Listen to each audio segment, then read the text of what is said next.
अंतरिक्ष वैज्ञानिकों के नाम, है ना। तो अंतरिक्ष वैज्ञानिक जो हैं वो वैसे तो आप अगर सिलेबस के अकॉर्डिंग अगर आप देखें तो आपके पास सिलेबस होगा, आप देखिएगा सिलेबस में जो दिया हुआ है वो अंतरिक्ष वैज्ञानिकों का परिचय और उनके अंतरिक्ष में जीवन बिताने के अनुभव दिए हुए हैं दोस्तों। तो ऐसा हम लोग अगर इस टॉपिक को देखें तो वैसे हमें खास तौर पर उन वैज्ञानिकों पर ध्यान देना है जो वैज्ञानिक अंतरिक्ष में गए हों, उन वैज्ञानिकों का बेसिक परिचय हमें देखना है और उनके जो अंतरिक्ष में जो जीवन बिताने के कुछ अनुभव हैं, अर्थात उनके कुछ जो एक्सपीरियंसेस हैं जो उन्होंने शेयर किए हैं, वो एक्सपीरियंस को हमें टारगेट करना है दोस्तों, ठीक है। लेकिन हम इस टॉपिक को थोड़ा सा और ज्यादा डिफाइन कर रहे हैं, अर्थात कि हम कुछ बेसिक जानकारी भी हम लोग उसके साथ साथ में जुटाने की कोशिश कर रहे हैं। और उसके साथ में हम लोग जानते हैं कि हमारे देश में कुछ प्राचीन अंतरिक्ष वैज्ञानिक हुए हैं जिन्होंने अलग अलग बातें कही हैं, हम उन्हें भी पढ़ेंगे, है ना। हालांकि हो सकता है वो हमारे सिलेबस के अकॉर्डिंग इंपोर्टेंट ना हो, पर एक बेसिक स्टडी उनकी करते हुए अपन चलते हैं। उसके बाद फिर हम लोग देखेंगे कि जो आधुनिक अंतरिक्ष वैज्ञानिक हैं जिन्होंने कि अपने अंतरिक्ष रिसर्च के बारे में कुछ ना कुछ स्पेशल किया है या जिन्होंने अंतरिक्ष में गए हैं, अंतरिक्ष में कुछ खोज की है, उनके बारे में हम लोग स्टडी करेंगे दोस्तों। तो प्राचीन अंतरिक्ष वैज्ञानिक आप जानते हैं हमारे देश में हुए हैं, और वो कौन कौन से हैं, तो आर्यभट्ट हैं, वराहमिहिर हैं, ब्रह्मगुप्त हैं, भट्टाचार्य जी, सॉरी भास्कराचार्य जी हैं, ठीक है दोस्तों। तो ये कुछ प्राचीन अंतरिक्ष वैज्ञानिक हैं। कॉपरनिकस हैं, ये कॉपरनिकस भारत के नहीं है, तो अगर इनकी बात करें तो ये तो भारत के ही हैं, ठीक है। तो कॉपरनिकस के बारे में, कॉपरनिकस ने भी अंतरिक्ष के बारे में एक महत्वपूर्ण सिद्धांत दिया था, इसलिए हम लोग कॉपरनिकस को भी स्टडी करेंगे, जो आगे हम लोग डिटेल में बात करेंगे इन सभी की दोस्तों, ठीक है। तो हम लोग आइए स्टार्ट करते हैं। और ये आधुनिक अंतरिक्ष वैज्ञानिक हैं जिनमें कि हम लोग ले रहे हैं डॉक्टर विक्रम साराभाई को, ठीक है ना, जो कि हमारे यहाँ कहें कि अंतरिक्ष विज्ञान के, अंतरिक्ष रिसर्च के जनक कहे जाते हैं, अंतरिक्ष विज्ञान के जनक कहे जाते हैं। सतीश धवन को ले रहे हैं हम लोग, Rakesh Sharma, Kalpana Chawla, Sunita Williams, Neil Armstrong, और इसके साथ साथ कुछ और भी अंतरिक्ष वैज्ञानिक मैं ले सकता हूँ जो कि हम आगे चल के बढ़ा लेंगे उन्हें दोस्तों, ठीक है। तो ये इन अंतरिक्ष वैज्ञानिकों की स्टडी हम आगे की क्लास में करने वाले हैं। आइए देखिए, तो हम लोग सबसे पहले जो ले रहे हैं वो आर्यभट्ट के बारे में जानकारी ले रहे हैं दोस्तों। आर्यभट्ट, ठीक है ना। आर्यभट्ट कौन है, कहाँ जन्म हुआ, क्या खोजें की इन्होंने, ये सारी बेसिक जानकारी हम आर्यभट्ट जी के बारे में जानने की कोशिश करते हैं। तो आर्यभट्ट का जन्म जो हुआ 476 ईस्वी में हुआ था, और कहाँ हुआ, कुसुमपुर, पटना में, बिहार, पटना के कुसुमपुर में हुआ था दोस्तों, ठीक है ना, आर्यभट्ट का जन्म। आर्यभट्ट ने नालंदा विश्वविद्यालय से शिक्षा प्राप्त की और आर्यभट्टीय नामक एक ग्रंथ भी लिखा था इन्होंने, ठीक है। लगभग इनका शिक्षा प्राप्त की नालंदा विश्वविद्यालय से, और लगभग इन्होंने 23 साल की उम्र में ये ग्रंथ लिखा जिसका नाम था आर्यभट्टीय, ठीक है ना। इस ग्रंथ की प्रसिद्धि के कारण तत्कालीन राजा ने उन्हें नालंदा विश्वविद्यालय का प्रमुख बना दिया था दोस्तों। ये ग्रंथ जो था आर्यभट्टीय, ये बहुत ज्यादा प्रसिद्ध हुआ, और इसकी प्रसिद्धि के कारण ही वो क्या हुए, नालंदा विश्वविद्यालय के प्रमुख चुने गए दोस्तों, ठीक है ना। आगे है, सर्वप्रथम आर्यभट्ट ने सैद्धांतिक रूप से, अब ये क्या है, ये इनके अंतरिक्ष के बारे में क्या इन्होंने बातें कही हैं या क्या खोज की हैं उनको डिफाइन किया है हम लोगों ने। सर्वप्रथम आर्यभट्ट ने ही सैद्धांतिक रूप से यह कहा तथा सिद्ध किया कि पृथ्वी गोल है, ठीक है ना। उन्होंने सैद्धांतिक रूप से कहा और सिद्ध किया कि पृथ्वी कैसी है, गोल है। लेकिन बाद में पता चला दोस्तों, जब और अधिक रिसर्च हुई पृथ्वी की, तो बाद में पता चलता है कि पृथ्वी गोल नहीं थी, या ये सारी बातें जिन्हें हम आगे की क्लास में देखेंगे। तो ये आर्यभट्ट ने कहा आगे, और उसकी परिधि का जो अनुमान उन्होंने बताया वो ये लगभग ये बताया 24,835 मील पृथ्वी की परिधि है दोस्तों, और यह अपनी धुरी पर घूमती है। ये बात भी आर्यभट्ट जी ने कही, जिसके कारण दिन व रात होते हैं, और इसी के कारण सूर्य ग्रहण व चंद्र ग्रहण की स्थिति बनती है दोस्तों, ठीक है। ऐसा कुछ उन्होंने कहा था अपनी रिसर्च के दरमियान, किसने, आर्यभट्ट जी ने। आगे क्या हुआ, आर्यभट्ट के प्रयासों से ही खगोल विज्ञान को गणित से अलग किया गया, ठीक है ना। आर्यभट्ट गणित के भी ज्ञाता थे और साथ ही साथ खगोल विज्ञान से भी संबंधित रिसर्च वो कर रहे थे। तो इन्होंने सबसे पहले क्या किया, खगोल विज्ञान को गणित से अलग करने का प्रयास किया दोस्तों, ठीक है ना। आर्यभट्ट ने सूर्य से विविध ग्रहों की दूरी के बारे में भी बताया। आर्यभट्ट ने क्या किया, सूर्य से अलग अलग जो ग्रह होते हैं उनकी दूरी के बारे में भी दोस्तों इन्होंने बताया था, जो कि वर्तमान जो मापन है उस वर्तमान मापन से मिलता जुलता कंसेप्ट था दोस्तों, ठीक है ना। आगे बताया जा रहा है कि बीज गणित से भी सबसे पुराना, बीज गणित में भी सबसे पुराना ग्रंथ जो है, बीज गणित मतलब जो हमारा एल्जेब्रिक सेक्शन होता है, एल्जेब्रा पोर्शन जो है मैथ्स का, उस एल्जेब्रा में भी सबसे पुराना ग्रंथ जो लिखा वो आर्यभट्ट जी ने लिखा था। तो विशेष तौर पे गणित के तो कहें कि ये थे ही, गणित में तो ये इनकी मूल योग्यता गणित में ही थी, लेकिन गणित के साथ साथ इन्होंने खगोल क्षेत्र में भी बहुत प्रभावी कार्य किए। इसलिए गणित, और सबसे पहला कार्य तो क्या था कि इन्होंने गणित और खगोल दोनों को अलग अलग किया। खगोल विज्ञान को गणित से अलग किया इन्होंने, ये भी बताया था कि खगोल विज्ञान अपने आप में एक अलग विषय है। ठीक है, आगे क्या है, तो बीज गणित में भी इनका बहुत, बीज गणित में इसके बारे में भी इन्होंने एक ग्रंथ लिखा। उसके साथ साथ में आर्यभट्ट ने दशमलव प्रणाली का विकास किया। अर्थात दशमलव प्रणाली का विकास किया मतलब क्या, शून्य का भी इन्होंने आविष्कार किया था दोस्तों। तो गणित में महत्वपूर्ण योगदान जो था आर्यभट्ट जी का, वो क्या था, वो था शून्य का आविष्कार करना। ठीक है ना, तो शून्य का आविष्कार भी किसने किया था दोस्तों, आर्यभट्ट जी ने ही किया था। ठीक है, तो उम्मीद है आपको ये चीजें समझ में आ पाई होंगी। तो बेसिक बातें ये याद रखिएगा। लेकिन क्या हुआ कि हम लोग सर बहुत ज्यादा, आप जानते हैं कि एक बहुत, जी, तो अच्छा अच्छा। ये देखें हम लोग कि और भी कई प्रभावी कार्य थे इनके। ये तो हम लोगों ने मिनिमाइज फॉर्मेट में जितना हो सकता था वो हम लोगों ने लिया है।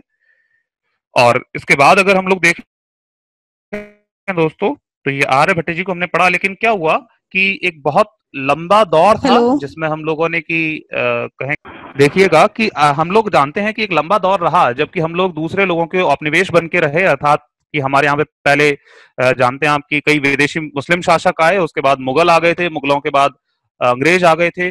तो हमारा जो भी इतिहास था या मूल ऐतिहासिक स्रोत जो थे हमारे, वो दोस्तों नष्ट कर दिए गए। तो हम लोग इसको बहुत अच्छे रूप में हम लोग कहें कि इसको एक प्रूव करने के तौर पे, अर्थात एक प्रूफ के तौर पे हम लोग विश्व के सामने कुछ ऐसा नहीं प्रकट कर पाए जिससे कि हम यह सिद्ध कर पाते कि ये सारी जो खोजें हैं वो हमारे यहाँ पे, हमारे जो कुछ वैज्ञानिक हुए उन्होंने पहले ही इसका आंकलन लगा लिया था या पहले ही इनके बारे में कुछ ना कुछ जानकारी दे दी थी दोस्तों। ठीक है ना, तो ये सिद्ध कर पाने में हम लोग अक्षम रहे। इसीलिए आप जानते हैं कि आज जो है वो विश्व के कई एक वैज्ञानिक हैं जिन्होंने जो खोजें की हैं, और वो खोजें हमारे यहाँ पे कई वर्षों पहले ही हमारे कुछ ऋषि महात्मा हुए थे, वो लोग उनके बारे में कुछ बेसिक बातें बता के गए थे दोस्तों, है ना, लेकिन उसको हम लोग प्रूव नहीं कर पा रहे होते विश्व पटल पर। चलिए आइए अगला देखते हैं हम लोग वराह मिहिर को। तो वराह मिहिर के बारे में क्या बात कहा जा रहा है। वराह मिहिर का जन्म जो हुआ वो उज्जैन के समीप हुआ था। उज्जैन के समीप कपिथा नामक गांव था, कपिथा नामक गांव में उनका जन्म हुआ। और इनके पिता का नाम जो था वो आदित्य दास था। और इनके पिता जो थे वो सूर्य के उपासक थे दोस्तों। तो सूर्य के उपासक थे, इसीलिए उन्होंने इनका नाम मिहिर रखा। मिहिर का मतलब होता है सूर्य, मिहिर से आशय क्या होता है, सूर्य होता है। तो इसीलिए इनका नाम जो था वो मिहिर रखा गया था दोस्तों। ठीक है ना, अब क्या था, मिहिर को राजा विक्रमादित्य द्वितीय थे उस समय, उन्होंने वराह की उपाधि से सम्मानित किया। ठीक है ना, क्योंकि इन्होंने क्या था, ये एक तरीके से ज्योतिष वैज्ञानिक थे, ये ज्योतिष शास्त्री थे दोस्तों, ये वराह मिहिर। तो ज्योतिष में इनका कहें कि बहुत बड़े विद्वान थे। तो इन्होंने कुछ जो भी भविष्यवाणियां की थी वो इन राजा के समय पर कहें कि सही हुई। ठीक है ना, इन्होंने कुछ ऐसी भविष्यवाणियां की जो कि उन राजा को, उनसे उनसे कहें कि प्रत्यक्ष प्रभावित हुआ वो राजा। तो इसलिए उस राजा ने इनको क्या किया, वराह सम्मान प्रदान किया।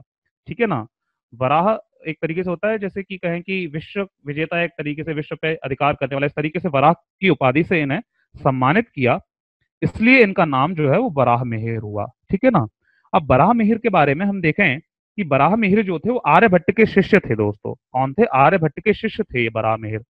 और इन्होंने खगोल और ज्योतिष विज्ञान के अनेक ग्रंथों को लिखा। खगोल, मूल विषय तो इनका ज्योतिष था, लेकिन ज्योतिष के साथ साथ क्योंकि आर्यभट्ट के शिष्य थे तो आर्यभट्ट खगोल के बारे में बहुत कहें कि खोज की थी आर्यभट्ट ने, तो उसी का प्रभाव इनके ऊपर भी पड़ा। और इन्होंने भी खगोल के क्षेत्र में कुछ विशेष ग्रंथ लिखे थे दोस्तों वराहमिहिर ने। तो वराहमिहिर ने जो विशेष काम था वराहमिहिर का, वो क्या था, पहली बार इन्होंने बताया था कि सभी वस्तुओं का पृथ्वी की ओर आकर्षित होना किसी एक विशेष बल का प्रभाव है। इन्होंने सबसे पहले कहा था कि पृथ्वी की ओर जो वस्तुएं आकर्षित होती हैं, इसके पीछे का कारण कुछ ना कुछ बल है।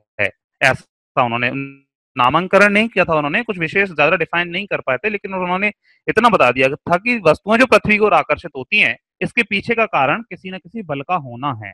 और आगे चल के आप जानते हो न्यूटन ने उस बल को क्या नाम दिया, गुरुत्वाकर्षण कहा दोस्तों। सो लगभग 17वीं शताब्दी के आसपास न्यूटन ने क्या कहा, उसको गुरुत्वाकर्षण बल कहा दोस्तों। ठीक है ना, तो ये वराह मिहिर के बारे में कुछ विशेष जानकारी थी दोस्तों। और उम्मीद है आपको समझ में आ चुकी होगी। तो ये वराहमिहिर तक हम लोगों ने डिस्कशन किया।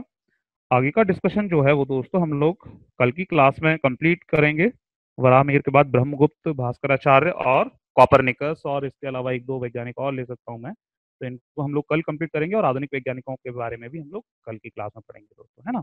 सर आज के एक बार सर जी जी किन के बीच की औसत दूरी को खगोलीय एकक या खगोलीय इकाई कहा जाता है दोस्तों। खगोलीय इकाई जो है वो किन किन के बीच की दूरी होती है दोस्तों, ठीक है ना। तो इसमें आप याद रखिएगा कि इसका जो सही ऑप्शन है वो ए है। पृथ्वी तथा सूर्य के बीच की दूरी को खगोलीय इकाई कहा जाता है, ठीक है दोस्तों। इसका सही आंसर ए है। मध्य रात्रि सूर्य का क्या अर्थ है। तो मध्य रात्रि का सूर्य का अर्थ है दोस्तों कि ये जो ध्रुवीय क्षेत्र होते हैं, ऊपर और नीचे वाले क्षेत्र जो होते हैं, उन्हें हम ध्रुवीय क्षेत्र कहते हैं। पृथ्वी का उत्तरी ध्रुव और ये दक्षिणी ध्रुव होता है दोस्तों। हम लोग आगे डिटेल में बात करेंगे इसकी। तो क्या होता है कि आप जानते हैं सूर्य की स्थिति कभी उत्तरायण होती है और कभी दक्षिणायन होती है। तो उत्तरायण में उत्तरी ध्रुव की तरफ प्रकाश पहुंचता है और दक्षिणायन में दक्षिणी ध्रुव की तरफ प्रकाश पहुंचता है ना। तो ये जो प्रकाश पहुंच रहा होता है दोस्तों, ये कॉन्स्टेंटली पहुंच रहा होता है। अर्थात सूर्य का ध्रुवीय वृत्त में देर तक चमकना, यही कहलाता है क्या, मध्य रात्रि का सूर्य। ध्रुवीय क्षेत्रों में सूर्य जो है वो दिन और रात चमक रहा होता है, रात्रि के समय भी चमक रहा होता है, इसलिए उसे क्या कहते हैं, मध्य रात्रि का सूर्य कह रहे होते हैं दोस्तों, ठीक है ना। तो आप जानते होंगे 6 महीने के दिन और 6 महीने की रातें ध्रुवों पर, ध्रुवीय क्षेत्रों में क्या हो रही होती है, वही कंसेप्ट है ये, है ना। आगे देखें हम लोग, सूर्य के रासायनिक मिश्रण में हाइड्रोजन का प्रतिशत कितना है। लगभग 71%, आपने पढ़ाई था क्लास में, है ना। तो ए ऑप्शन सही है 9th का। आइए आगे के कुछ क्वेश्चन देखते हैं हम लोग दोस्तों। निम्नलिखित में से कौन सा एक तारा है। निम्नलिखित में से कौन एक तारा है दोस्तों, ठीक है। तो इसमें देखिएगा आप, सूर्य, डी ऑप्शन है, सूर्य एक तारा है, सभी जानते हैं। सौर पृष्ठ पर लगभग कितना तापमान होता है। कल की क्लास में डिस्कस किया था दोस्तों। सौर सतह जो होता है, सूर्य की जो सतह होती है, उसका तापमान लगभग कितना होता है, आप सभी जानते होंगे, 6000 डिग्री सेल्सियस होता है दोस्तों। सी ऑप्शन सही है ना, 11 का सी। 12वां है, सूर्य की सतह पर हाइड्रोजन के अलावा दूसरा कौन सा तत्व बहुतायत में पाया जाता है, मतलब सबसे ज्यादा मात्रा में पाया जाता है। तो दूसरा तत्व कौन सा है जो सबसे ज्यादा मात्रा में पाया जाता है हाइड्रोजन के बाद, हीलियम, 26.5%, ठीक है दोस्तों। हीलियम ज्यादा मात्रा में पाया जाता है, ठीक है। तो उम्मीद है ये आपको समझ में आ गए होंगे। किसी प्रश्न में कोई डाउट हो तो आप तुरंत पूछ लीजिएगा। आइए आगे चलते हैं। आगे डिफाइन कर रहा है, आप लोग सॉल्व कर लीजिए पहले, फिर मैं रिप्लाई करता हूँ। 1-2 मिनट का समय आपको दे रहे हैं।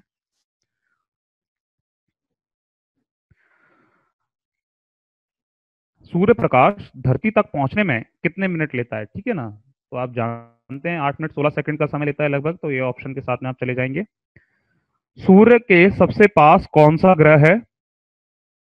तो सूर्य के पास कौन सा ग्रह है, आप सभी जानते हैं, ए ऑप्शन सही है, बुध। बुध नक्षत्र में एक वर्ष में दिनों की संख्या कितनी होती है। तो बुध नक्षत्र अर्थात एक वर्ष में दिनों की संख्या कितनी होगी, कि बुध कितने दिन में सूर्य की एक चक्कर पूरा करता है, ये कहना चाह रहा है, ये पूछना चाह रहा है दोस्तों वो। तो आप जानते हैं सभी कि 88 दिनों में बुध जो है वो सूर्य का एक चक्कर पूरा कर लेता है ना। तो ये 88, डी ऑप्शन सही होगा 15 का,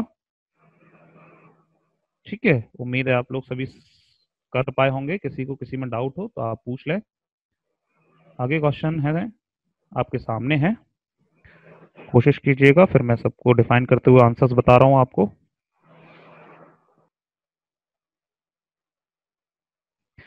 16th, निम्नलिखित में से कौन से ग्रहों के चारों ओर घूमने वाले ग्रह नहीं है। तो मतलब कौन से ग्रह हैं जिनके चारों ओर क्या है, चारों ओर जो है वो घूमने वाले उपग्रह नहीं हैं। तो आप जानते हैं किन के चारों ओर नहीं घूमते। तो बी ऑप्शन सही है, बुध और शुक्र के चारों ओर, ठीक है ना। ए में तो होता है, मंगल का तो उपग्रह होता है भाई। आगे देखते हैं हम लोग, निम्नलिखित में से कौन सा ग्रह सूर्य के चक्कर सबसे कम समय में लगा। तो आप सभी जानते हैं ये ऑप्शन है बुध, पढ़ा था हम लोगों ने। सौर मंडल का कौन सा ग्रह लगभग पृथ्वी जितना बड़ा है। तो पृथ्वी जितना बड़ा कौन सा है दोस्तों, सी ऑप्शन सही होगा, जिसे शुक्र कहते हैं, ठीक है ना। शुक्र आप जानते हैं आकार में कैसा होता है, पृथ्वी के जैसा होता है। पृथ्वी का कहें जुड़वा ग्रह उसे कहते हैं, या पृथ्वी का भगिनी ग्रह भी हम शुक्र को कह रहे होते हैं।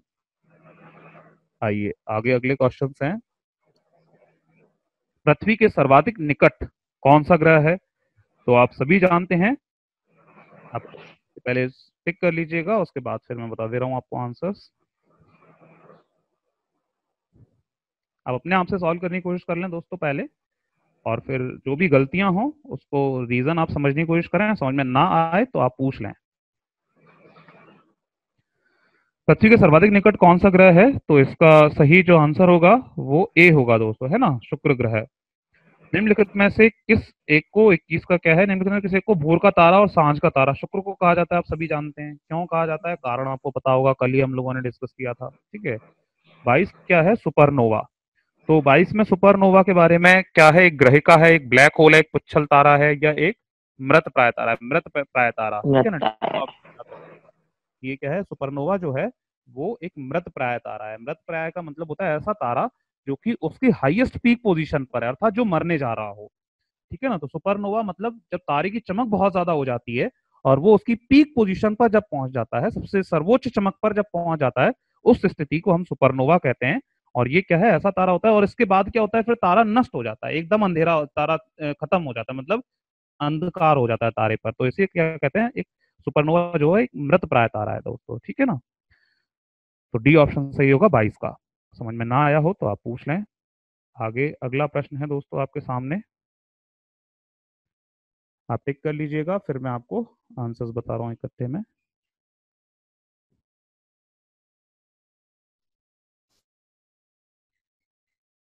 जस्ट कंप्लीट करने हैं, एक स्लाइड और है बस।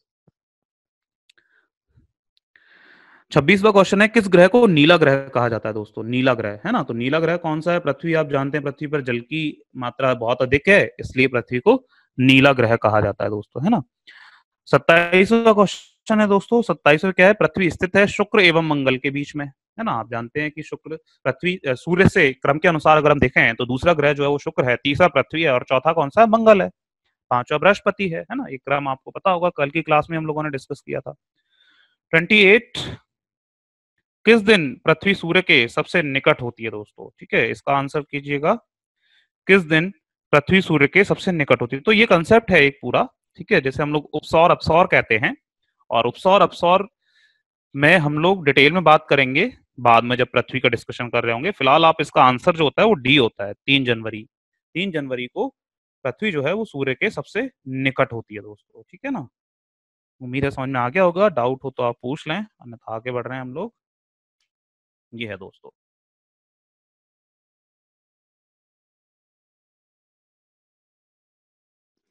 चलिए 31 को अगर हम ये देखें हम लोग, 31 का, अपने अक्ष पर पृथ्वी एक चक्कर कितने समय में पूरा करती है?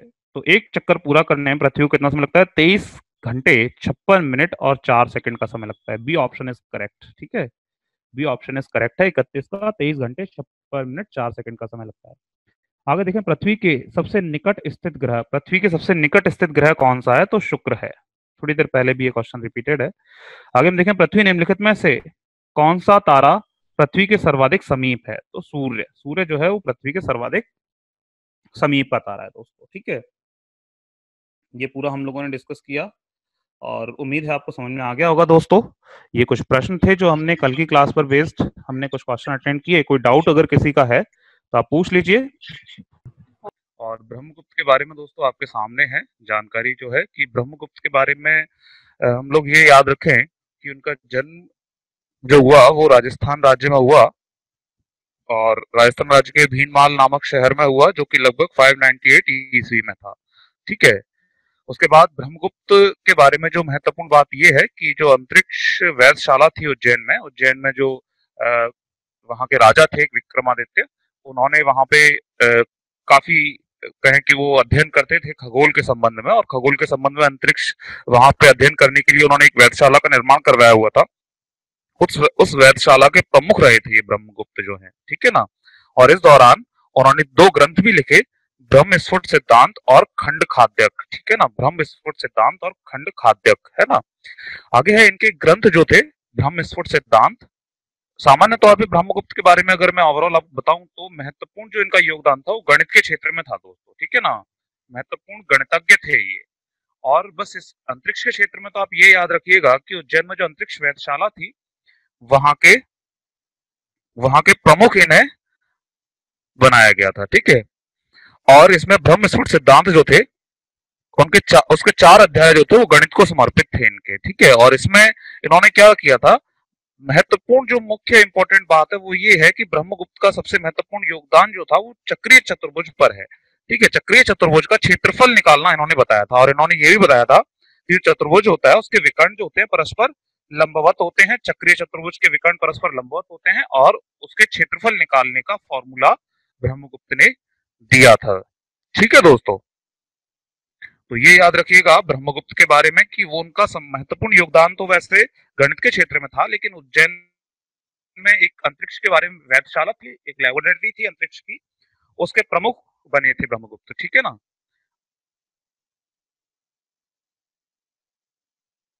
दोस्तों इतिहास में अगर हम देखें तो भास्कराचार्य दो हुए हैं। ठीक है ना, भास्कराचार्य प्रथम और भास्कराचार्य द्वितीय। दोनों जो थे वो खगोल क्षेत्र से जुड़े हुए थे दोस्तों, और कुछ विशेष कार्य उन्होंने क्या किए थे वो हम लोग देखते हैं। तो आप देख रहे होंगे भास्कराचार्य के बारे में जो पहला बताया जा रहा है, भास्कराचार्य दो हुए हैं, और इनमें से भास्कराचार्य प्रथम जो हैं उनका जन्म लगभग 600 ईस्वी में हुआ था। ठीक है दोस्तों, 600 ईस्वी में भास्कराचार्य प्रथम का जन्म हुआ था, और इन्होंने आर्यभट्ट की कृतियां जो थी, आर्यभट्ट आप जानती हैं, कल की क्लास में हम लोगों ने डिटेल में बात की थी, एक कहें कि बहुत महत्वपूर्ण जानकारियां आर्यभट्ट ने दी थी हमें प्रारंभ में अंतरिक्ष के बारे में। तो अंतरिक्ष के बारे में जो जानकारियां थी उनके बारे में टीका, मतलब उनके बारे में टिप्पणियां लिखी थी इन्होंने। जो भी आर्यभट्ट की जो रचनाएं थी, जो जो भी रचनाएं उसने जो जानकारियां दी थी उसके बारे में इन्होंने टिप्पणियां लिखी, अर्थात उनकी जो जानकारी थी उसको और आगे बढ़ाया था भास्कराचार्य प्रथम ने। ठीक है, तो ये इनका महत्वपूर्ण योगदान था।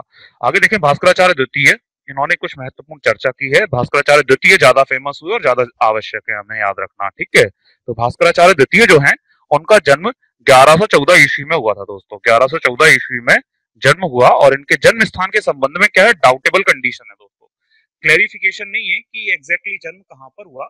दो स्थानों के बीच में, विद्वानों में दो स्थानों को लेकर के मतभेद है।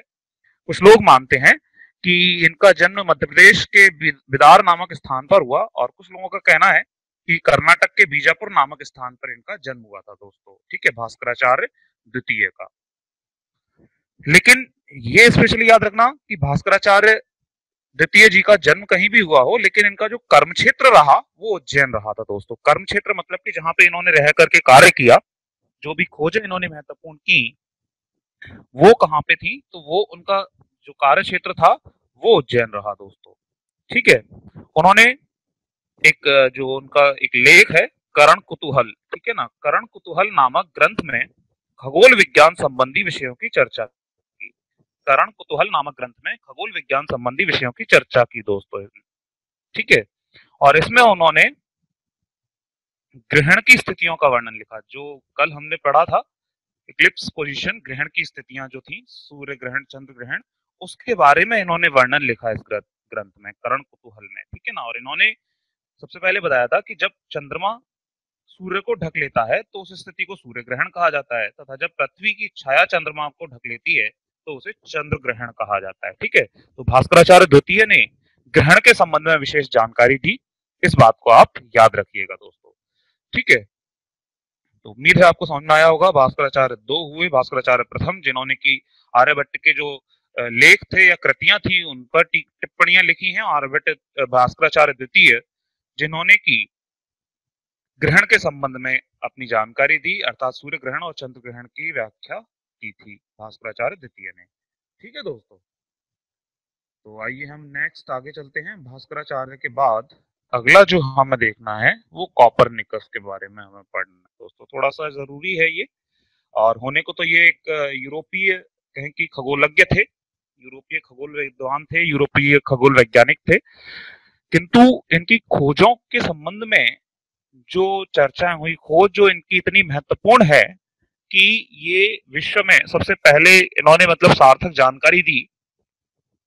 मैंने थोड़ी देर पहले कल की क्लास में आपको बताया था कि हमारे जो ऋषि महात्मा या जो भी वैज्ञानिक हुए उन्होंने जो भी बातें कही, तो हम उस दौर में इतना दबे पिछड़े हुए थे दोस्तों कि हम उन बातों को विश्व पटल पर केंद्रित नहीं कर पाए, अर्थात विश्व के सामने नहीं रख पाए, क्योंकि हम लोगों के ऊपर दूसरे लोग शासन कर रहे थे, हम उपनिवेश बने हुए थे उस समय। तो हम हमारी जो बातें थी, हमारे जो इतिहास था, उसे खुल के विश्व पटल के सामने नहीं पेश कर पाए। उन लोगों ने जैसा चाहा हम लोगों को मॉड्यूल किया दोस्तों उस समय पीरियड में, है ना। तो हम देखते हैं निकोलस कॉपरनिकस ने क्या कहते हैं, आइए हम देखते हैं। इनका जन्म जो हुआ वो 1473 में पोलैंड में हुआ था। तो एक यूरोपीय देश है, पोलैंड में हुआ, और वे यूरोपीय खगोल शास्त्री और गणतज्ञ थे। ठीक है ना, खगोल शास्त्री भी थी, उसके साथ साथ गणतज्ञ भी थे। ठीक है ना। तो ये निकोलस कॉपरनिकस जो थे, कॉपरनिकस कहाँ के निवासी थे? पोलैंड के निवासी थे। ठीक है ना। और इनका जन्म जो हुआ वो 1473 में हुआ था। ठीक है। इतना याद रखिएगा कि यूरोपीय खगोल शास्त्री थे। कॉपरनिकस कहाँ के निवासी थे? यूरोप के निवासी थे, और यूरोप में पोलैंड के निवासी थे। ठीक है, बस इतना। जन्म ईयर याद रखना जरूरी नहीं है। कॉपरनिकस ने यह क्रांतिकारी सूत्र दिया कि पृथ्वी अंतरिक्ष के केंद्र में नहीं है। ठीक है दोस्तों। क्या था कि उस समय कुछ पुरानी रिवाज चले आ रहे थे, जैसे अरस्तु हुए थे पहले, और अरस्तु ने अपनी एक संकल्पना दी थी, और वो संकल्पना बाइबल में भी मान्य हुई। अरस्तु जिनका कार्य क्षेत्र एथेंस में था, और एथेंस में उन्होंने क्या कहा था, उन्होंने अपनी कल्पना दी जिसके अंतर्गत उन्होंने ये कहा था कि पृथ्वी जो है वो अंतरिक्ष के केंद्र में है, और जितने भी ये ग्रह उपग्रह जितने भी पिंड हैं वो सब पृथ्वी की परिक्रमा करते हैं दोस्तों, है ना। तो ये जो सर्वमान्य सूत्र था उस समय, उसको इन्होंने चैलेंज किया, और उसके बारे में इन्होंने कहा कि ऐसा नहीं है। ये क्रांतिकारी सूत्र इसलिए कह रहे हैं क्योंकि ये बहुत विवादास्पद था उस समय के लिए, क्योंकि वहां उस समय क्या था, बाइबल में इसकी चर्चा की गई थी, जिसे जियोसेंट्रिक थ्योरी कहा जाता था। वो जियोसेंट्रिक थ्योरी की चर्चा बाइबल में की गई थी, तो वो कहीं ना कहीं धर्म के रूप में जुड़ा हुआ था, और धर्म के रूप में जुड़ा हुआ होने के कारण जब इन्होंने उस बात को चैलेंज किया, उस धार्मिक मान्यता को चैलेंज किया, तो इसलिए उसे क्रांतिकारी सूत्र दिया गया, क्योंकि इसका विरोध, उन्हें काफी विरोध झेलना पड़ा था उन्हें इसका, है ना। क्रांतिकारी सूत्र दिया कि पृथ्वी अंतरिक्ष के केंद्र में नहीं है, अर्थात पृथ्वी केंद्र में नहीं है। अतः उन्होंने हीलियोसेंट्रिक मॉडल प्रस्तुत किया। पृथ्वी अंतरिक्ष के केंद्र में नहीं है, अंतरिक्ष के केंद्र में सूर्य है, ऐसी बात उन्होंने कही, और इस मॉडल को क्या कहा गया? हीलियोसेंट्रिक मॉडल कहा गया। ठीक है ना। प्रस्तुत किया और बताया कि सूर्य केंद्र में है। ठीक है दोस्तों। हीलियोसेंट्रिक मॉडल उन्होंने प्रस्तुत किया, और उसके द्वारा तो दो मॉडलों की हमने यहाँ पे बात की अभी, जियोसेंट्रिक थ्योरी। वैसे जियोसेंट्रिक थ्योरी के बारे में चर्चा तो सबसे पहले टॉलमी ने की थी, और अरस्तु ने भी उसके बारे में चर्चा की, तो उसका जिक्र कहीं ना कहीं बाइबल में भी देखने को मिलता था उस समय पे, है ना। तो वो चर्चाएं जो थी उसको उन्होंने चैलेंज किया, कॉपरनिकस ने। तो जियोसेंट्रिक थ्योरी और हीलियोसेंट्रिक थ्योरी। जियोसेंट्रिक थ्योरी में ऐसा माना जाता था कि पृथ्वी केंद्र में होती है, और चारों ओर जो भी अन्य पिंड होते हैं वो पृथ्वी के चारों ओर चक्कर लगा रहे होते हैं। ठीक है। तो लेकिन इसको गलत साबित किया किसने? कॉपरनिकस ने। कॉपरनिकस ने हीलियोसेंट्रिक थ्योरी दी, और उस हीलियोसेंट्रिक थ्योरी के अंतर्गत क्या माना जाता है कि सूर्य केंद्र में है, और बाकी सौरमंडल के जो भी पिंड हैं वो सारे सूर्य के चारों ओर परिक्रमा लगा रहे हैं, अर्थात पृथ्वी भी सूर्य के चारों ओर परिक्रमा लगा रही होती है दोस्तों, है ना। तो ये कॉपरनिकस ने सबसे पहले कहा। कॉपरनिकस ने अंतरिक्ष के बारे में 7 नियम दिए थे दोस्तों। कॉपरनिकस ने अंतरिक्ष के बारे में कितने नियम दिए? 7 नियम दिए थे। कौन कौन से थे? पृथ्वी का केंद्र ब्रह्मांड का केंद्र नहीं है, पहली बात। ठीक है ना। पृथ्वी का केंद्र जो है वो ब्रह्मांड का केंद्र नहीं है, वह केवल गुरुत्व व चंद्रमा का केंद्र है। वो क्या है? गुरुत्व और चंद्रमा का केंद्र है। खासतौर पे इन्होंने ये कहा कि चंद्रमा का केंद्र है, चंद्रमा उसके चारों ओर घूमता है, लेकिन पृथ्वी जो है वो ब्रह्मांड का केंद्र नहीं है। सभी आकाशीय पिंड सूर्य के परितः चक्कर लगाते हैं। तो दो बातें इन्होंने ऊपर कही। अगली बात ये कह रहे हैं कि सभी आकाशीय पिंड जो हैं वो सूर्य के चारों ओर चक्कर लगाते हैं, इस प्रकार सूर्य ही ब्रह्मांड का केंद्र है। अगली बात इनकी ये है। ठीक है ना। पृथ्वी की सूर्य से दूरी पृथ्वी की आकाश की सीमा की तुलना में बहुत कम है। अर्थात ये कह रहे हैं कि पृथ्वी से जो आकाश हमें दिखाई देता है, उस आकाश की तुलना में अगर हम सूर्य की दूरी देखें तो सूर्य बहुत नजदीक है। ये इनका कहना ये है दोस्तों। ठीक है ना। आकाश की बात चल रही है दोस्तों, बादल की बात नहीं चल रही है ना।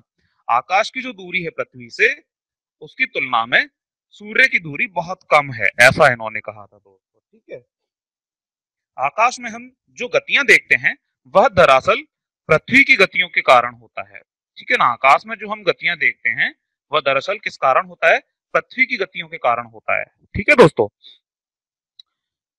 तो आप जानते हैं कि आकाश में जितनी भी जो भी गतियां हमें दिखाई दे रही होती हैं वो एक्चुअली क्यों होती हैं, क्योंकि पृथ्वी गति कर रही है और उसी पृथ्वी की गति के कारण सारी चीजें हमें मूवेबल दिखाई दे रही होती हैं आसमान में।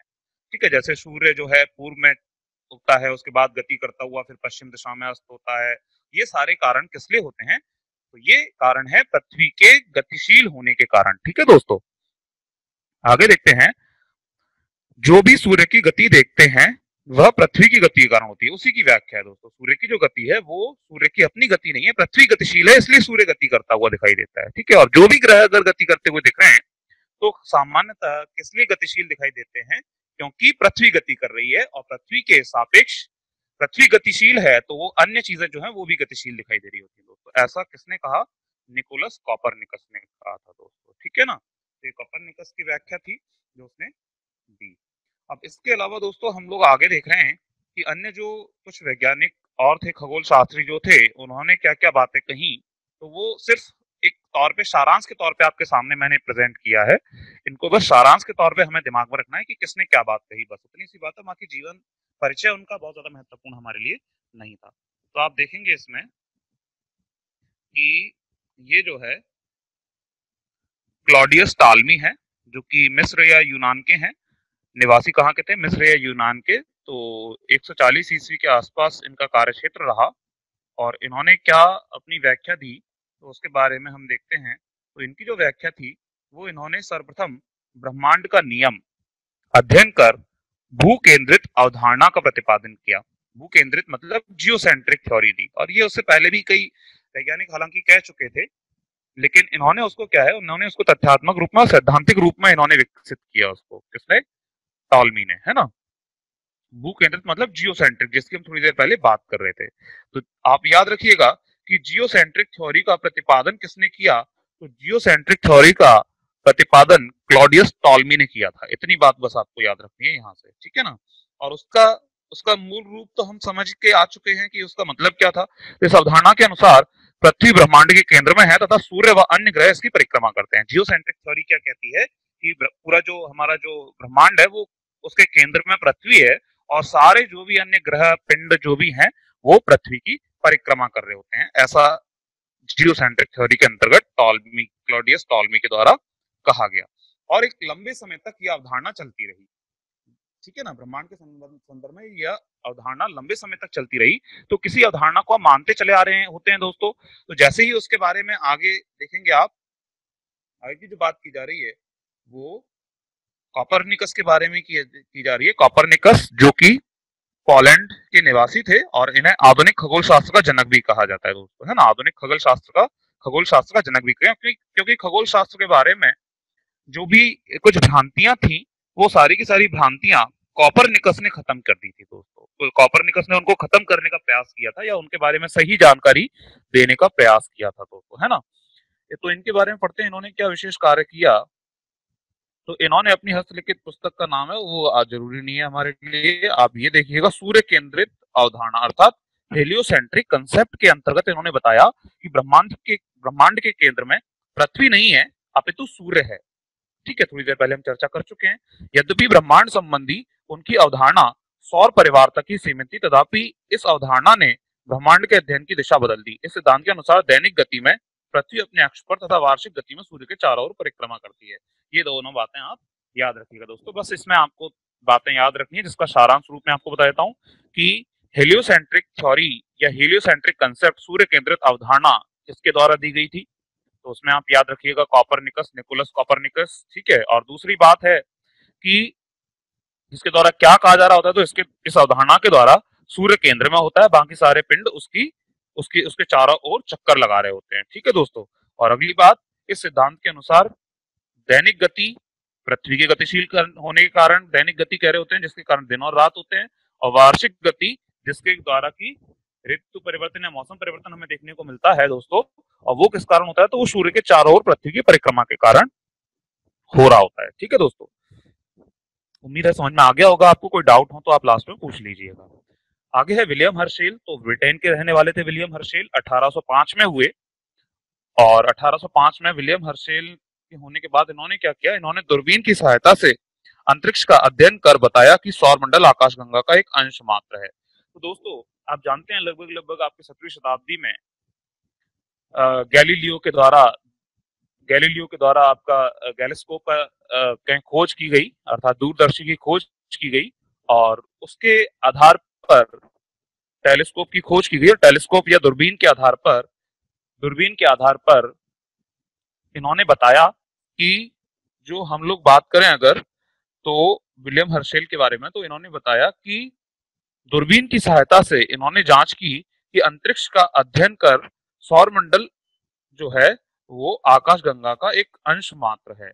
ठीक है ना, सौर मंडल जो है वो आकाशगंगा विशाल है, बहुत बड़ी है, और सौर मंडल उस आकाशगंगा का सिर्फ एक अंश, एक हिस्सा है, छोटा सा।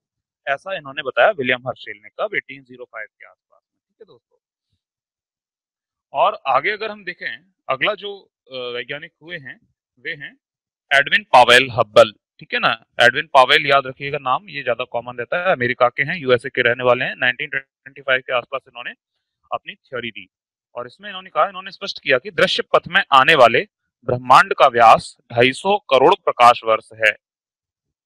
ठीक है दोस्तों, ये दृश्य, इन्होंने ब्रह्मांड का व्यास बताया एक तरीके से, आप तो ये याद रखिएगा, ब्रह्मांड का व्यास जो बताया इन्होंने वो कितना बताया, 250 करोड़ प्रकाश वर्ष बताया। और इसके अंदर हमारी आकाशगंगा की भांति लाखों आकाशगंगाएं हैं दोस्तों। ठीक है ना, ब्रह्मांड में हमारी आकाशगंगा के जैसी और कई आकाशगंगाएं हैं, लाखों मतलब अनगिनत हो जाती हैं, है ना। तो आप ये याद रखिएगा कि ब्रह्मांड का जो व्यास है 250 करोड़ प्रकाश वर्ष, ये किसने दिया, तो एडविन पावेल ने दिया, अमेरिका के रहने वाले थे, 1925 के आसपास। वराहमिहिर की चर्चा हम लोग दोस्तों कर चुके थे, आइए देख लेते हैं इनके बारे में क्या कह रहे हैं। इन्होंने कॉपरनिकस से लगभग 1000 वर्ष पूर्व बता दिया था कि चंद्रमा पृथ्वी की परिक्रमा करता है और पृथ्वी सूर्य की परिक्रमा करती है। ठीक है, ये पहले ही बता चुके थे। हम जानते हैं कि आर्यभट्ट और वराहमिहिर जो थे आर्यभट्ट के ही शिष्य थे, तो खगोल शास्त्र के बारे में वराहमिहिर ने आर्यभट्ट की ही खोजों को जारी रखा, और काफी सारी ऐसी बातें की थी, कल की क्लास में हम लोगों ने देखा था दोस्तों। ठीक है, लेकिन उसमें कमियां हमारी रही दोस्तों कि हम उनको विश्व पटल पर केंद्रित नहीं कर पाए, और ये अलग अलग वैज्ञानिक जिन्होंने उसके बाद खोजें की हैं, और वो अपने कहीं ना कहीं सिद्धांतों को विश्व पटल पर रखने में ज्यादा सक्षम हुए, और इसीलिए वो थ्योरीज या वो सिद्धांत ज्यादा सक्सेसफुल उनके माने जाते हैं दोस्तों। ठीक है, आइए हम आगे बढ़ते हैं, और इसके बाद जो है दोस्तों वो आधुनिक वैज्ञानिकों के बारे में चर्चा करना हमने चाहा था। तो हम देखते हैं आधुनिक वैज्ञानिकों में सबसे पहले डॉक्टर विक्रम साराभाई को हमने लिया है, और विक्रम साराभाई के बारे में जो कुछ जानकारी क्या है, महत्वपूर्ण जानकारी, वो हम देखते हैं दोस्तों। तो भारतीय अंतरिक्ष कार्यक्रम के जनक कहे जाते हैं विक्रम साराभाई, मोस्ट इंपोर्टेंट है, भारतीय अंतरिक्ष कार्यक्रम का जनक किसे कहा जाता है, तो इसके बारे में आप याद रखिएगा, डॉक्टर विक्रम साराभाई को भारतीय अंतरिक्ष कार्यक्रम का जनक कहा जाता है। ठीक है दोस्तों, तो ये क्या है, कार्यक्रम के जनक विक्रम अम्बालाल साराभाई, इनका जन्म कब और कहाँ हुआ, तो इनका जन्म हुआ था 12 अगस्त 1919 को गुजरात के अहमदाबाद में हुआ था। ठीक है, विक्रम साराभाई का जन्म गुजरात के अहमदाबाद में 12 अगस्त 1919 को हुआ था दोस्तों। ठीक है, उनके पिता जो थे अम्बालाल साराभाई एक इंडस्ट्रियलिस्ट थे, एक उद्योगपति थे, तो एक संपन्न परिवार था, उनकी बहुत सारी फैक्ट्रियां थी दोस्तों, तो एक संपन्न परिवार से डॉक्टर विक्रम साराभाई बिलोंग करते थे, है ना। आगे याद रखिएगा कि विक्रम साराभाई का परिवार स्वतंत्रता अभियान में काफी इन्वॉल्व था। स्वतंत्रता का जो अभियान उस समय चल रहा था दोस्तों, 1919 के बाद का जो इनका बचपन बीता, तो इनके बचपन में कहीं ना कहीं हमारा स्वतंत्रता अभियान बहुत तेजी से चल रहा था, और उसी दौरान क्या हुआ था, जो स्वतंत्रता सेनानी हुआ करते थे उनसे इनका परिवार जो था, इनका परिवार उस स्वतंत्रता अभियान में बहुत ज्यादा कहीं की इन्वॉल्वमेंट रखता था। तो जो भी उस समय के स्वतंत्रता सेनानी थे उनसे इनके पारिवारिक सदस्य जो थे उनके अच्छे संबंध थे, तो वो स्वतंत्रता सेनानी जो थे वो इनके घर पर आया जाया करते थे। तो इनके मन में शुरुआत से ही सेनानियों की जो सोच थी, जो विचार थे, उसका प्रभाव विक्रम साराभाई के, कहें कि हम लोग विक्रम साराभाई के जीवन में पड़ा। बचपन में उसका बहुत ज्यादा प्रभाव, उनके जैसे जैसे उनकी उम्र बढ़ रही थी उस दरमियान ये जो स्वतंत्रता सेनानी थे इनका प्रभाव इनके जीवन पर पड़ा। तो आगे देखते हैं दोस्तों, विक्रम साराभाई ने भारत में इंटरमीडिएट तक की परीक्षा इंटरमीडिएट परीक्षा पास की थी दोस्तों भारत में विज्ञान विषय से पास की। अर्थात ये विक्रम साराभाई जो थे वो 8 भाई बहन थे और इनकी प्रारंभिक स्कूली शिक्षा तो इनकी माता द्वारा एक स्कूल स्थापित किया गया था उसी में हुई, और इंटरमीडिएट तक की विज्ञान विषय से इन्होंने परीक्षा पास की और उसके बाद फिर ये इंग्लैंड चले गए थे अपनी पढ़ाई। इंग्लैंड के कैम्ब्रिज विश्वविद्यालय में इन्होंने अपनी पढ़ाई जारी रखी दोस्तों विक्रम साराभाई ने। ठीक है, फिर क्या होता है पढ़ाई करने के उसी दौरान क्या होता है 1942 में विक्रम साराभाई का विवाह प्रसिद्ध क्लासिकल डांसर थी मृणालिनी साराभाई, और मृणालिनी साराभाई से इनका विवाह हो जाता है दोस्तों। ठीक है ना, कथक से संबंध था मृणालिनी साराभाई का, तो मृणालिनी साराभाई जो कि क्लासिकल डांसर थी उनसे इनका विवाह होता है 1942 में। ठीक है दोस्तों, 1942 में इनका विवाह हुआ। और उसके बाद क्या होता है, विवाह के बाद लगभग जैसे ही देश आजाद होता है 1947 के दौरान, तो ये हमारे देश में वापस आ जाते हैं। इस दौरान ये इंग्लैंड में ही रह रहे होते हैं और देश आजाद होता है 1947 में, उस दौरान ये भारत वापस आ जाते हैं दोस्तों। ठीक है ना, उसी दौर में ये वापस भारत में आ जाते हैं। ठीक है ना, आगे देखते हैं भारतीय अंतरिक्ष अनुसंधान संगठन इसरो की उनकी महान उपलब्धियों में से एक है। अर्थात इन्होंने क्या किया था, इसरो की स्थापना की थी दोस्तों इन्होंने। ठीक है, हम इसरो का जब इतिहास पढ़ेंगे तो इनका योगदान देखेंगे कि इसरो के स्थापना में किस प्रकार इनका योगदान रहा, इस बात की चर्चा बाद में करेंगे। लेकिन फिलहाल इतना याद रखिएगा कि इसरो जो स्थापित हो पाई वो डॉक्टर विक्रम साराभाई के प्रयासों से ही हो पाई थी दोस्तों। ठीक है ना, तो उम्मीद है ये समझ में आया होगा। आगे हम देखते हैं कि इनके जो कुछ महत्वपूर्ण कार्य थे उनको इसे समझने की कोशिश की है कि इन्होंने ये संस्थाएं थी दोस्तों जो स्थापित की, अर्थात इन संस्थाओं में स्थापना में इनका प्रत्यक्ष या अप्रत्यक्ष योगदान रहा दोस्तों। इन्हीं के कारण ये संस्थाएं स्थापित हो पाई। ठीक है ना, तो देखते हैं भौतिक अनुसंधान प्रयोगशाला। ठीक है, फिजिक्स की लेबोरेटरी थी जो कि अहमदाबाद में स्थित है, वो भी किसके कारण स्थापित हो पाई थी दोस्तों, डॉक्टर विक्रम साराभाई के योगदान के कारण ही यह स्थापित हो पाई थी। ठीक है ना, तो भौतिक अनुसंधान प्रयोगशाला जो है PRL अहमदाबाद में स्थित है, ये इनके योगदान के कारण स्थापित हो पाई। दूसरा हम पढ़ेंगे Indian institute of management IIM Ahmedabad. तो बिजनेस फैमिली से बिलोंग करते थे, तो अन्य व्यापारियों के साथ मिलकर के इन्होंने सबसे पहले योगदान दिया IIM अहमदाबाद को स्थापित करने में। ठीक है दोस्तों, इसके बाद कम्युनिटी साइंस सेंटर अहमदाबाद में, कम्युनिटी साइंस सेंटर क्योंकि अहमदाबाद इनका बर्थ प्लेस था तो वहां पे इनका कहें कि योगदान ज्यादा देखने को मिला है दोस्तों।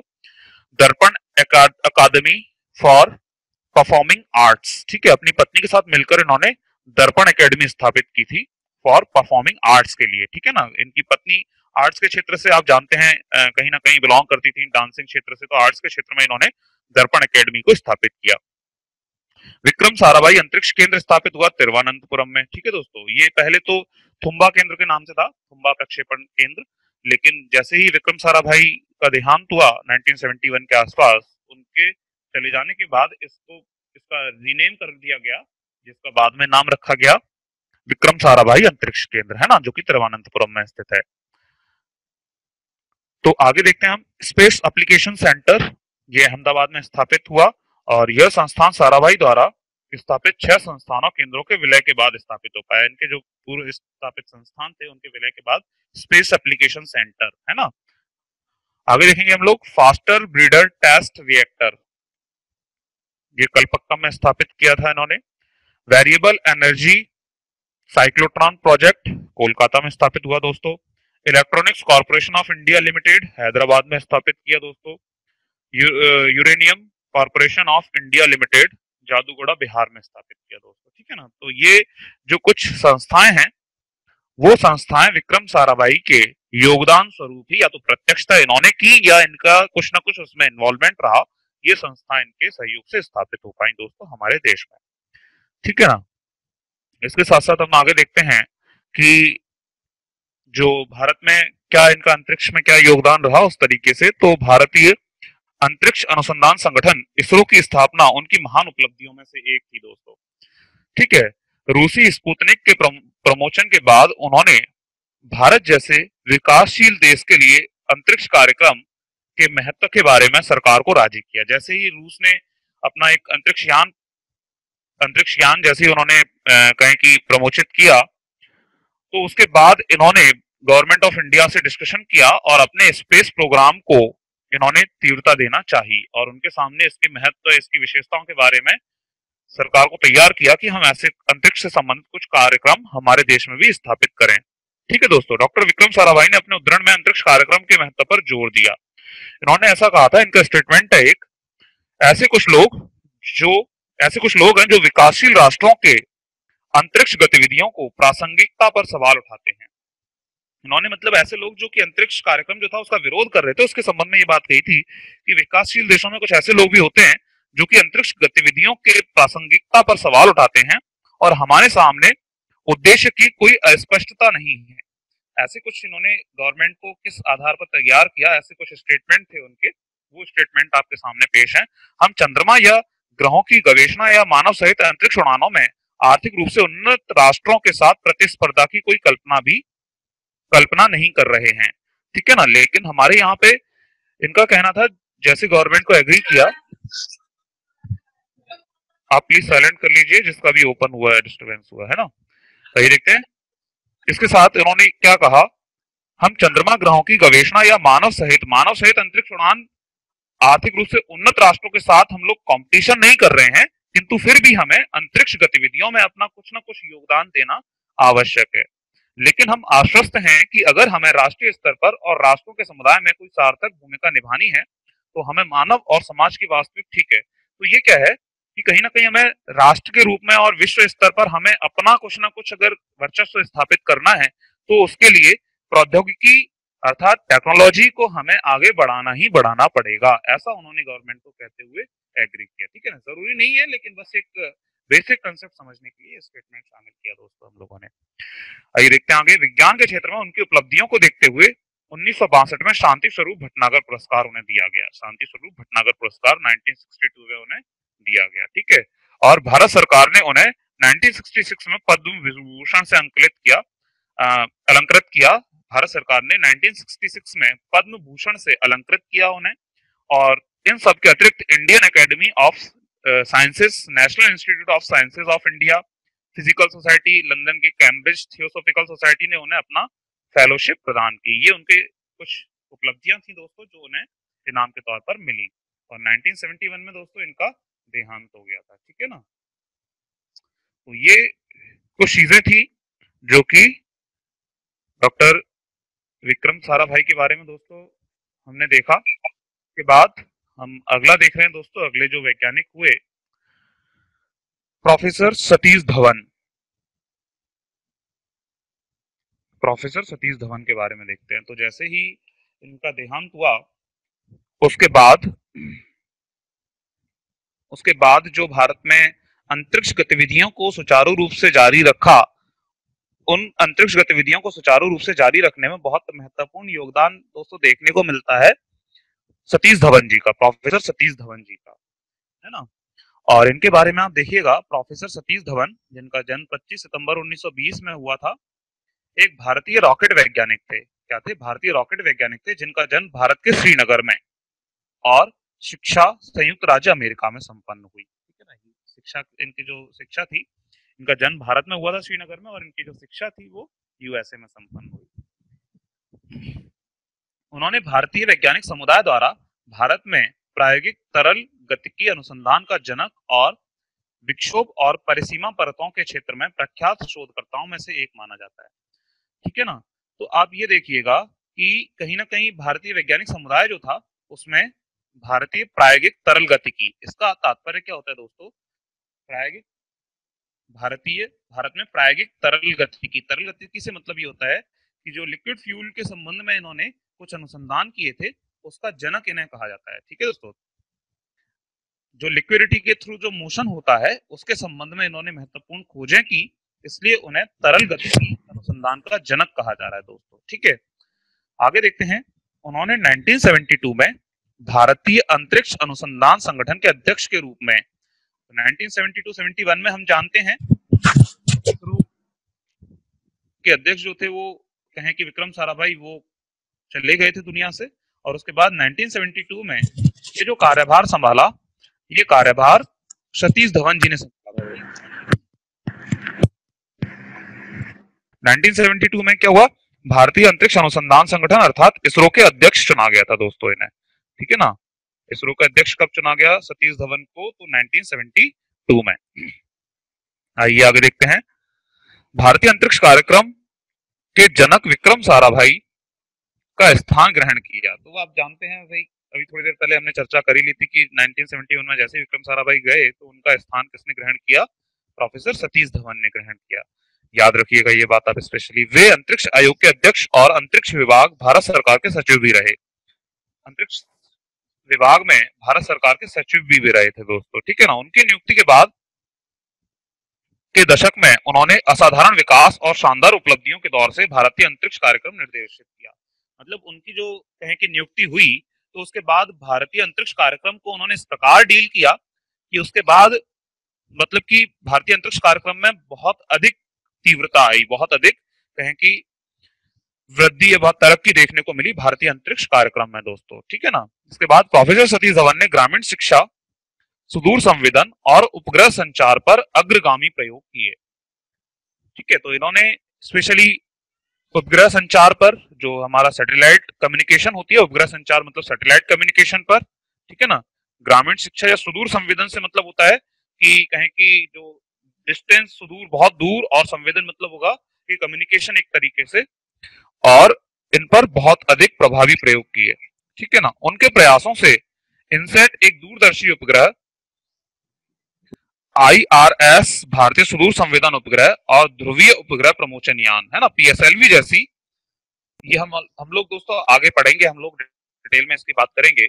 SLV और PSLV की बात कर रहे हैं ये, ठीक है ना, क्या होते हैं ये हम डिटेल में बात करेंगे। सैटेलाइट लॉन्चिंग व्हीकल होते हैं। तो हम जानते हैं कि सैटेलाइट लॉन्चिंग व्हीकल के संबंध में इन्होंने क्या किया, बहुत अधिक मतलब उसके बहुत अधिक खोज की या बहुत अधिक प्रभावी कार्य किया। जैसी प्रचालनात्मक प्रणालियों का मार्ग प्रशस्त हुआ जिनसे भारत को अंतरिक्ष यात्रा करने वाले राष्ट्रों के संग में खड़ा कर दिया। अर्थात इनकी जो खोजें थी SLV PSLV वगैरह जो खोजा था इन्होंने, उससे ये हुआ कि भारत जो है वो अंतरिक्ष के क्षेत्र में जो तरक्की कर रहे थे उन राष्ट्रों के बीच में खड़ा होने में सक्षम हो पाया दोस्तों, इनकी प्रमुख योगदानों के कारण। तो आप ये याद रखिएगा कि इन्होंने जो भी योगदान अपना दिया उसी के कारण भारत अंतरिक्ष के क्षेत्र में या अंतरिक्ष प्रक्षेपण के क्षेत्र में इतनी तरक्की कर पाया था दोस्तों, ठीक है ना। आगे देखेंगे 2002 में उनकी मृत्यु हुई, और मृत्यु के बाद दक्षिण भारत के चेन्नई की उत्तरी दिशा में लगभग 100 किलोमीटर की दूरी पर जो श्री हरिकोटा द्वीप स्थित था, ठीक है ना, उस हरिकोटा द्वीप आंध्र प्रदेश में स्थित था। आंध्र प्रदेश और आपके तमिलनाडु की बाउंड्री पर स्थित है दोस्तों ये भारतीय उपग्रह प्रमोशन केंद्र, ठीक है ना। इंडियन सैटेलाइट लॉन्चिंग सेंटर था वो, उसका नाम बदलकर प्रोफेसर सतीश धवन अंतरिक्ष केंद्र के रूप में स्थापित कर दिया दोस्तों, ठीक है ना। तो जो श्री हरिकोटा द्वीप है पुलिकट झील के पर स्थित द्वीप है ये, और इसका नाम परिवर्तित करके इनके नाम पर रख दिया गया था दोस्तों, ठीक है ना, किसके, प्रोफेसर सतीश धवन अंतरिक्ष केंद्र के नाम पर। तो प्रोफेसर सतीश धवन अंतरिक्ष केंद्र जो कि कहाँ स्थित है, श्री हरिकोटा में स्थित है ना। इसकी चर्चा हम बाद में भी करेंगे दोस्तों, डिटेल में भी पढ़ेंगे इसको, ठीक है। तो ये प्रोफेसर सतीश धवन का अध्ययन था। इसके संबंध में तो हम लोग देखना चाह रहे हैं, एक बार लिस्ट को अपडेट करना चाह रहे हैं कि हम लोगों ने जो अभी डिस्कशन किया दोस्तों आज की क्लास में, वो विक्रम साराभाई, हम लोगों ने ब्रह्मगुप्त को पढ़ा, भास्कराचार्य को पढ़ा, कॉपरनिकस को पढ़ा, है ना, ये तीन पढ़े थे।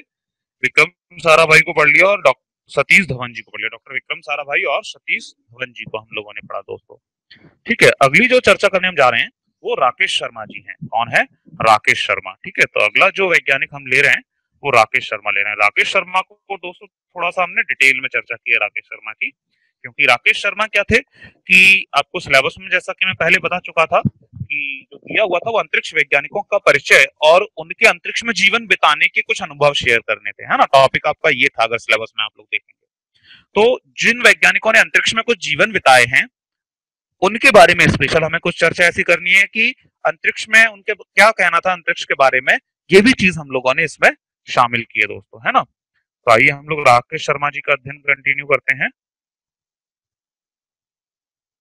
उम्मीद है आप लोगों को समझ में आ रहा होगा, और कोई डाउट या प्रॉब्लम्स होती भी हैं तो आप लोग पूछ लीजिएगा बाद में, है ना। ये यहाँ से है दोस्तों, है ना, सॉरी इसमें मैं नाम लिखना भूल गया हूँ, अभी दिमाग में अभी देखा है मैंने स्लाइड में, है ना। तो भारत के पहले और विश्व के 138वें अंतरिक्ष यात्री जो थे वो राकेश शर्मा थे, ठीक है ना। भारत के पहले और विश्व के 138वें अंतरिक्ष यात्री, ठीक है ना, ये याद रखिएगा। विश्व के कौन से नंबर के अंतरिक्ष यात्री थे? 138वें अंतरिक्ष यात्री राकेश शर्मा का जन्म 13 जनवरी 1949 को पंजाब के पटियाला में हुआ था दोस्तों, ठीक है ना। तो राकेश शर्मा एक अच्छे मनुष्य थे, ठीक है, ये तो साधारण बात है। उनके उनके कहें कि जीवन की आदतों से संबंधित, राकेश बचपन से ही विज्ञान में काफी रुचि रखते थे। बिगड़ी चीजों को बनाना, इलेक्ट्रिक चीजों पर बारीकी से नजर रखना उनकी एक सामान्य आदत थी दोस्तों। राकेश जब बड़े हुए, उनके कुछ जीवन के एक्सपीरियंस हैं दोस्तों, ये भी हम लोगों ने शामिल किए क्योंकि ये भी आपके उस टॉपिक का हिस्सा, उसमें पूछा गया था उनके व्यक्तिगत अनुभवों के बारे में, है ना। राकेश जब बड़े हुए तो आसमान में उड़ते हवाई जहाज को तब तक देखा करते थे जबकि उनकी आंखों से ओझल ना हो जाए, ठीक है ना। जल्दी राकेश के मन में आसमान में उड़ने की तमन्ना भी आ गई, फिर क्या वह उसी गति से, ठीक है। तो आप यहाँ पे जो आपको याद रखने वाली बात है दोस्तों, वो इतने सेक्शन में सिर्फ इतनी सी है कि भारत और विश्व के 138वें अंतरिक्ष यात्री राकेश शर्मा थे और उनका जन्म पंजाब के पटियाला क्षेत्र में हुआ था, ठीक है दोस्तों। जन्म तिथि भी याद रखना हमारे लिए आवश्यक नहीं है। पटियाला के एक ब्राह्मण परिवार में उनका जन्म हुआ था, ठीक है ना। और उनकी जो शिक्षा हुई वो कहां से हुई? हैदराबाद की उस्मानिया यूनिवर्सिटी से उन्होंने ग्रेजुएशन किया, ठीक है ना। हैदराबाद में उनकी शिक्षा हुई, पंजाब में उनका जन्म हुआ और उनकी शिक्षा कहाँ हुई थी दोस्तों? हैदराबाद में हुई थी। किस्मत ने लिया यूटर्न, 1966 में एनडीए पास कर, ये लोग ये क्या थे? 1966 में एनडीए क्लियर किया इन्होंने और एनडीए पास कर इंडियन एयरफोर्स कैडेट बन गए थे दोस्तों, ठीक है ना। इंडियन एयरफोर्स में शामिल हो गए थे और 1970 में भारतीय वायुसेना को ज्वाइन कर लिया इन्होंने और 1966 में एनडीए क्लियर किया और 1970 में वायुसेना को ज्वाइन किया इन्होंने। फिर यहीं से इनकी किस्मत ने यूटर्न लिया और राकेश ने कुछ ऐसा कर दिखाया कि आज उनके नाम का कहीं ना कहीं हर भारतीय को अपने सीने पर फक्र होता है, ठीक है ना। मात्र 21 साल की उम्र में वे भारतीय वायुसेना में शामिल होने के बाद राकेश का जोश दुगना हो गया और वे इसे बरकरार रखते हुए तेजी से आगे बढ़ते रहे, अपनी खोज निरंतर जारी रखते रहे थे, ठीक है ना। तो यहाँ पे आपका जो याद रखने वाली बात है दोस्तों इस पूरे पेज में, वो सिर्फ दो तीन बातें हैं। इनका जन्म, ये जो थे वो पहले भारतीय थे अंतरिक्ष में जाने वाले और विश्व में 138वें अंतरिक्ष यात्री थे। दूसरी बात, इनका जन्म पटियाला में, पंजाब के पटियाला में हुआ था, लेकिन इनकी शिक्षा जो थी वो हैदराबाद की उस्मानिया यूनिवर्सिटी में हुई थी, ठीक है ना। इन्होंने एनडीए क्लियर किया और एनडीए के थ्रू क्लियर करने के बाद ये भारतीय वायुसेना इन्होंने ज्वाइन की। इतना सेक्शन आपको याद रखना है दोस्तों इस पूरे पेज में, ठीक है दोस्तों। ये 3-4 फैक्ट निकल के आए हैं। आगे हम देखें अगर इनके बारे में अन्य जानकारी जो कि आगे है इनकी अंतरिक्ष यात्रा के बारे में, ठीक है। तो इनकी अंतरिक्ष यात्रा के बारे में क्या स्पेशली हमें याद रखना है? भारतीय इंडियन स्पेस रिसर्च सेंटर जो था, इसरो के बारे में बात कर रहे हैं ये, और सोवियत संघ इंटरक्रॉसमॉस के इस संयुक्त अंतरिक्ष मिशन में चयन के उपरांत राकेश शर्मा को सोवियत संघ के कजाकिस्तान में स्थित बैकानूर में अंतरिक्ष प्रशिक्षण के लिए भेज दिया गया।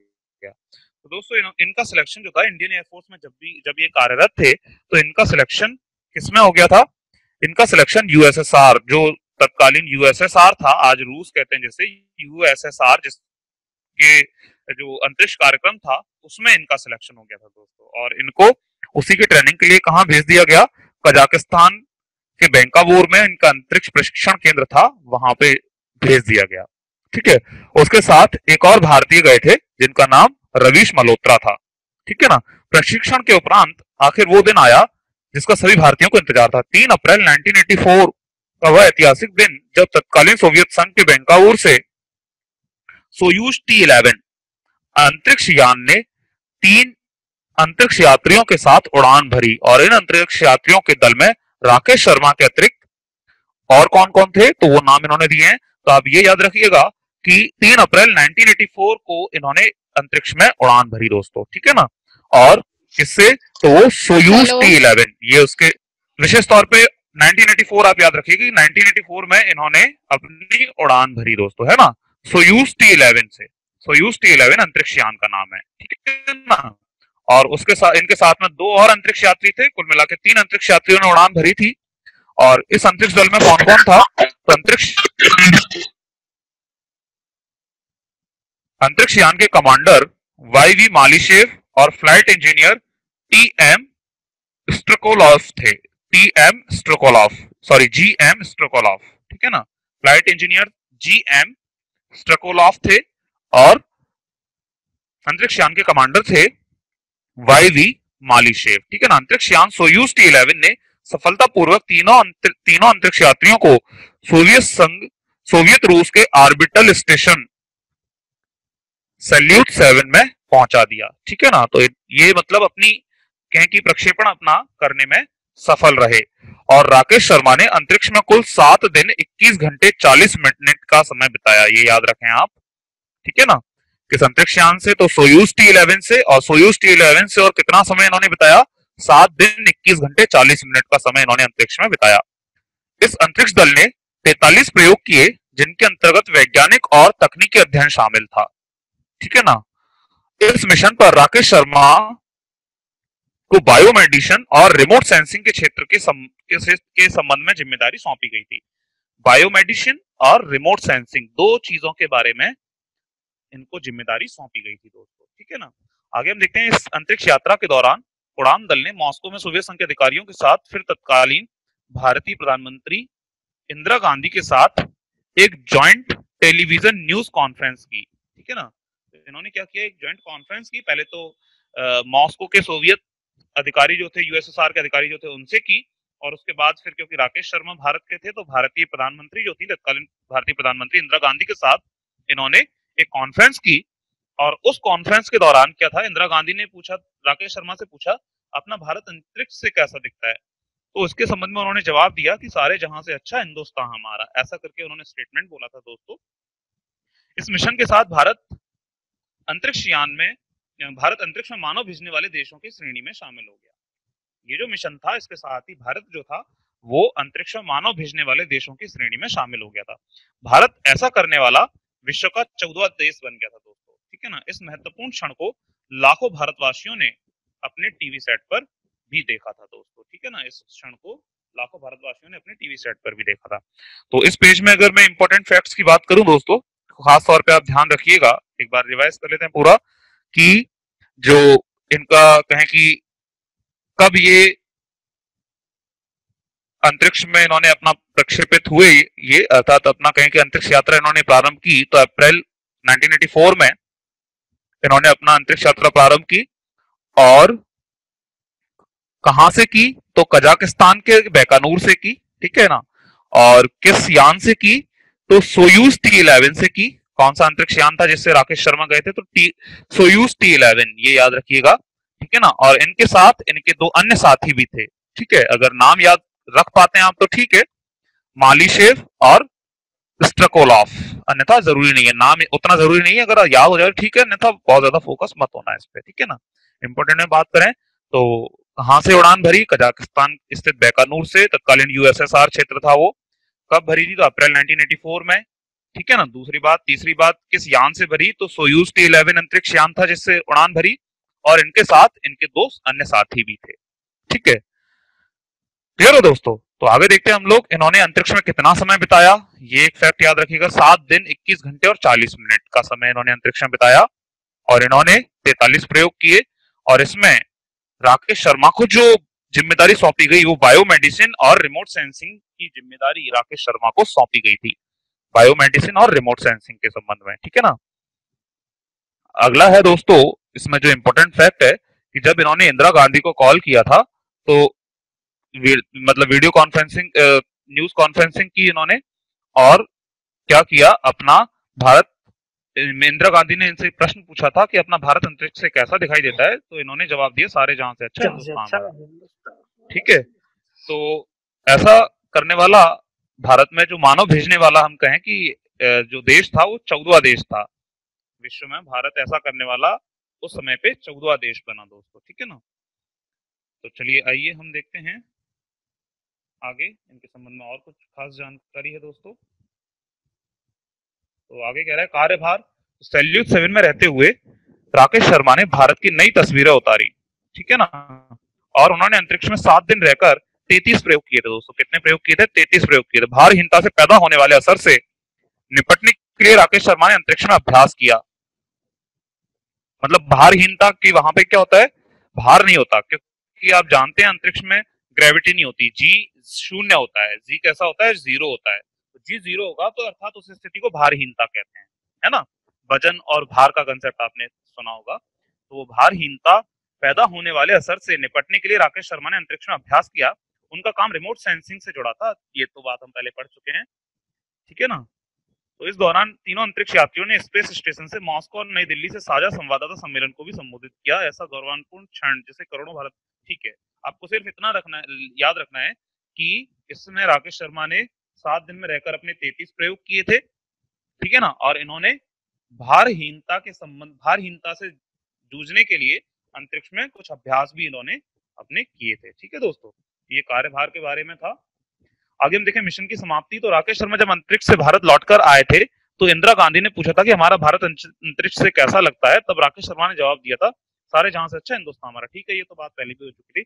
विंग कमांडर के पद से सेवानिवृत्त होने के बाद राकेश शर्मा, तो विंग कमांडर तक इनका प्रमोशन हुआ, उसके बाद सेवानिवृत्त जैसे ही हुए तो एयरफोर्स में तो पहले थे ही, आप सभी जानते हैं। उनके बाद राकेश शर्मा हिंदुस्तान एरोनॉटिकल लिमिटेड में टेस्ट पायलट के तौर पर कार्य करते रहे, ठीक है ना। हिंदुस्तान एरोनॉटिकल लिमिटेड में कार्य जारी रखा इन्होंने रिटायर होने के बाद। और इसी समय वह पल भी आया जब वे एक हादसे में बाल बाल बच गए थे दोस्तों, ठीक है। इसरो के सदस्य भी रहे ये। नवंबर 2006 में राकेश शर्मा भारतीय अंतरिक्ष अनुसंधान संगठन की समिति में सदस्य के रूप में भी शामिल रहे, ठीक है। इस समिति ने नए भारतीय अंतरिक्ष उड़ान कार्यक्रम की अनुमति दी थी। जो क्या था, नए अंतरिक्ष उड़ान कार्यक्रम था, उसको अनुमति दी। अब बेंगलुरु में रहने वाले राकेश शर्मा ऑटोमेटेड वर्कफ्लोर कंपनी के बोर्ड चेयरमैन की हैसियत से काम कर रहे हैं, वर्तमान में कार्यरत हैं। और कहां पे कार्यरत हैं? तो बेंगलुरु में कार्यरत हैं। और बेंगलुरु में किसमें? तो ऑटोमेटेड वर्क फ्लोर कंपनी है, उसमें चेयरमैन के रूप में कार्यरत हैं दोस्तों, ठीक है। तो ये कुछ जानकारी थी, विशेष जानकारी थी राकेश शर्मा के बारे में। और इनके कुछ अवार्ड्स और देखते हैं। स्पेस फ्लाइट और अवार्ड, 2 जानकारियां और दी गई है। तो 1984 में जाने वाले पहले भारतीय इंसान बने, ठीक है। अंतरिक्ष में जाने के लिए उन्होंने सोवियत T-11 से उड़ान भरी थी। ये कुछ इंपॉर्टेंट चीजें हैं। 2 अप्रैल 1984 को बैकोनूर कॉस्मोड्रोम में कजाक से छोड़ा गया था, ठीक है। 2 अप्रैल, आप जो कंफ्यूजन हो रहा था डेट, वो 2 अप्रैल याद रख लीजिएगा। ऊपर जो दिया था 3 अप्रैल, उसको 2 अप्रैल कर लीजिएगा, ठीक है। वे अंतरिक्ष में 7 दिन 21 घंटे 40 मिनट तक, इस दौरान उन्होंने कई वैज्ञानिक, ठीक है। आप यहाँ पे देखें अवार्ड जो मिले उन्हें, उसको देख लीजिएगा। अवार्ड भारत लौटने के बाद उन्हें हीरो ऑफ सोवियत संघ के पद से सम्मानित किया गया। हीरो ऑफ सोवियत संघ का एक अवार्ड होता है, सोवियत संघ, यूएसएसआर ने एक अवार्ड दिया, हीरो ऑफ सोवियत संघ, है ना। और भारत में भी अपने शांति के समय दिया जाने वाला जो सर्वोच्च सम्मान था, जो कि अशोक चक्र, उससे भी सम्मानित किया है इन्हें, ठीक है ना। गैलेंट्री अवार्ड होता है दोस्तों ये, और गैलेंट्री अवार्ड इन्हें दिया जो कि शांति के समय में दिया जाता है। अशोक चक्र शांति के समय दिया जाने वाला सर्वोच्च सम्मान है, उससे भारत सरकार ने इन्हें सम्मानित किया, ठीक है ना। तो ये दोस्तों आपने देखा अशोक चक्र सोवियत संघ के 2 और सदस्य मलेशेव और स्ट्रैकलोव को भी दिया गया था, जो राकेश शर्मा के साथ ही अंतरिक्ष में गए थे। उन्हें भी अशोक चक्र साथ में ही गवर्नमेंट ऑफ इंडिया ने दिया था दोस्तों, ठीक है। तो ये इनके अवार्ड यहाँ से याद रखिएगा। ये कुछ जानकारी थी दोस्तों राकेश शर्मा के बारे में। और अब जो अगले साइंटिस्ट हमने लिए हैं वो कल्पना चावला है। कल्पना चावला को हम लोग कंटिन्यू करेंगे। उम्मीद है आज अभी आपको सबको समझ में आया होगा। इसमें से थोड़ा सा जो इम्पोर्टेंट फैक्ट्स हैं उन्हें आप अलग कर लीजिएगा और उन्हें फोकस कीजिएगा, बस जो लास्ट में हमने पढ़ा उसके बारे में।